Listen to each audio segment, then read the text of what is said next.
श्री क्षेत्र मार्डी मंदिराच्या इतिहासाच्या माहितीप्रमाणे मंदिराची स्थापना 12व्या शतकात झाली असून तिची कथा अत्यंत रंजक आहे।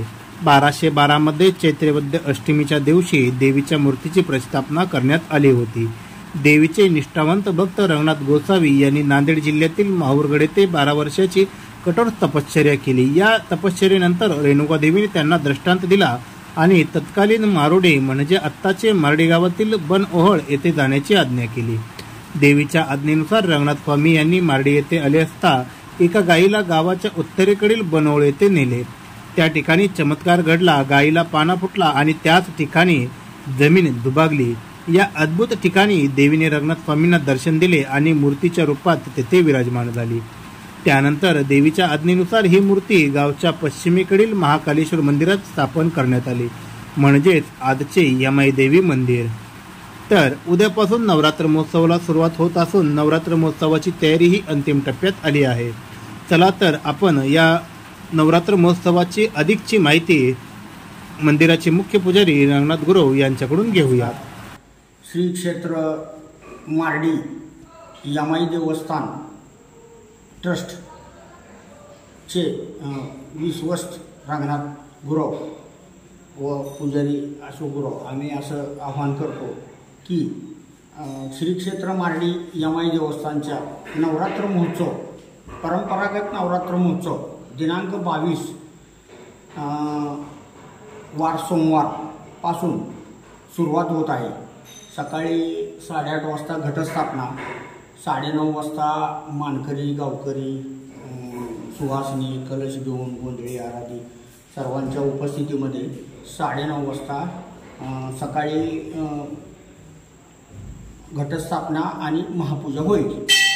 त्याच्यानंतर रोज नित्यक्रम दिनांक 2 तारखेपासून पहाटेची पूजा, पहाटेच्या 9:30 वाजता भक्तगणांसाठी महाअभिषेक, नित्यपूजा आणि संध्याकाळी पाचपूजा असा नित्यक्रम राहील।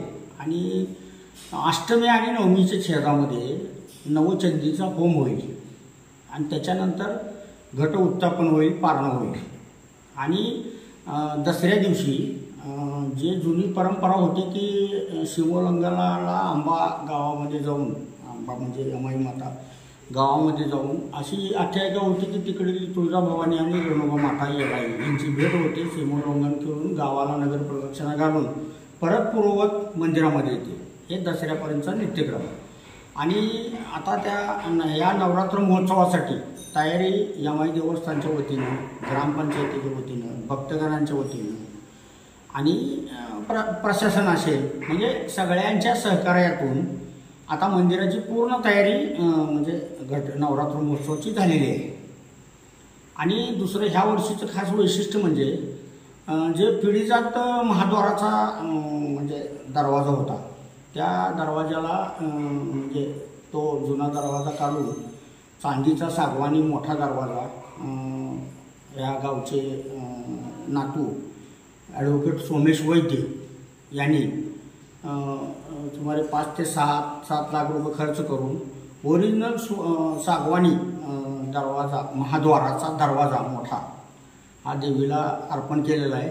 तेही उद्या घटस्थापने दिवशी 9:30 वाजता ते त्यांचे देवीची पूजा करून दरवाजा अर्पण करतील मंदिराला।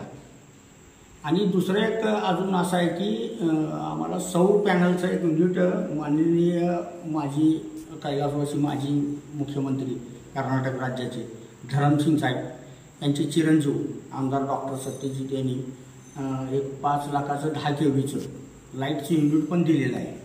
आणि रस्त्याची अवस्था थोडीशी होती, पण ते बी माननीय शहाजीभाऊ पवार आणि इंद्रजित पवार आणि सरपंच पवार साहेब यांनी रस्त्याची पण आमची निकडीची म्हणजे जी अडचण होती ती ह्या 2 दिवसामध्ये त्यांनी 2 दिवसामध्ये रस्ता अगदी क्लिअर करून व्यवस्थित केलेला आहे। मुख्य रस्ता ते यमाई मंदिरापर्यंतचा रस्ता। तरी सर्व भाविक भक्त राज्य परराज्य सोलापूर आजूबाजूचा परिसर पूर्ण मुंबई पुणे जे काय ज्या लोकांना जी आमची आई यमाई कुलदैवत आहे त्यांनी येऊन आपला खेटा पोचवावा, कुलधर्म कुलाचार करावा, नमस्कार करावा आणि देवीचा आशीर्वाद घेऊन परत आपल्या ह्याचे यावे ही माझी यमाई देवस्थान ट्रस्टचा विश्वस्त व मुख्य पुजारी या नात्यानं मी आपणा सर्व भक्त भाविक गावकरी मानकरी जे काही या मातेचे भक्तगण असतील, जे भाविक भक्त असतील, श्रद्धाळू असतील, त्यांनी सगळ्यांनी यावं, देवीचं दर्शन घ्यावं, नवरात्र महोत्सवात दर्शन घेऊन देवीचा आशीर्वाद घ्यावा अशी मी विनंती करतो. धन्यवाद.